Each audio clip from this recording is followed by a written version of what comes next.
का प्लान बना। मेरा कोई भी रिश्ता नहीं रखना चाहती। मैं इंतजार करूंगा। नाजरीन, ड्रामा सीरियल इश्क में तेरे सदके की आने वाली लास्ट एपिसोड में हम देखेंगे जैसा कि अब जुल्फिकार शाह को जब मालूम होता है कि उसकी बीवी हूर का कातिल कोई और नहीं बल्कि उसका अपना ही बाप है, तो वो अब अपने बाप को अरेस्ट करवा देगा। जुल्फिकार शाह अब नूर की वजह से बहुत ज़्यादा परेशान होगा क्योंकि नूर अब उसे कसूरवार ठहरा कर उसके घर से चली जाती है।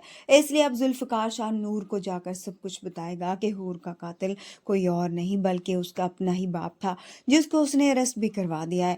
मगर नूर अभी भी जुल्फिकार शाह के साथ जाने के लिए तैयार नहीं होती। वो जुल्फिकार शाह से कहती है, भले ही आप मेरी बहन के कातिल नहीं हैं मगर उसके कत्ल की वजह तो आप ही हैं। आपकी नाक के नीचे ही मेरी बहन के कत्ल के मंसूबे बने और आपको खबर भी ना हुई।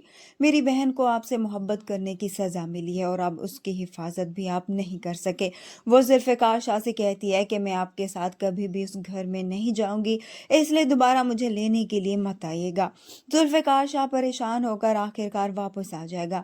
तभी अब उसकी हालत देखकर जुल्फिकार शाह की माँ भी अब नूर के पास जाएगी, उसे बताएगी कि जुल्फिकार शाह उसके बगैर अधूरा है और वो उसके बगैर नहीं रह सकता। वो नूर की फूफो से भी कहेगी कि वो नूर को समझाएं ताकि जो भी उसकी गलत फहमी है वो दूर हो जाए। नूर अब सलार की मौत के बाद ही यही फैसला करती है कि वो अपनी फूफो को अकेला नहीं छोड़ेगी बल्कि उनके साथ ही रहेगी।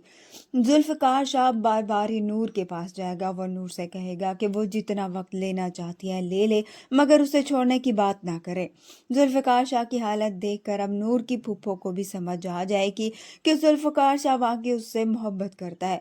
वो नूर को समझाएगी कि वो जुल्फिकार शाह के साथ घर वापस चली जाए क्योंकि हूर के साथ जो कुछ भी हुआ है उसमें जुल्फिकार शाह का कोई कसूर नहीं है, इसलिए अब वो उसे यहाँ पर माफ़ कर दे और उसके साथ घर चली जाए। इस तरह से अब नूर को भी एहसास हो जाएगा कि जुल्फिकार शाह वाकई ही बेकसूर है और आखिरकार नूर भी जुल्फिकार शाह के साथ जाने के लिए तैयार हो जाएगी और अब इस तरह से इस ड्रामे की हैप्पी एंडिंग हो जाएगी। वीडियो पसंद आए तो वीडियो को लाइक कर दें, चैनल पर नए हैं तो चैनल को भी सब्सक्राइब कर दें। मिलते हैं नेक्स्ट वीडियो में, तब तक के लिए अल्लाह हाफिज़।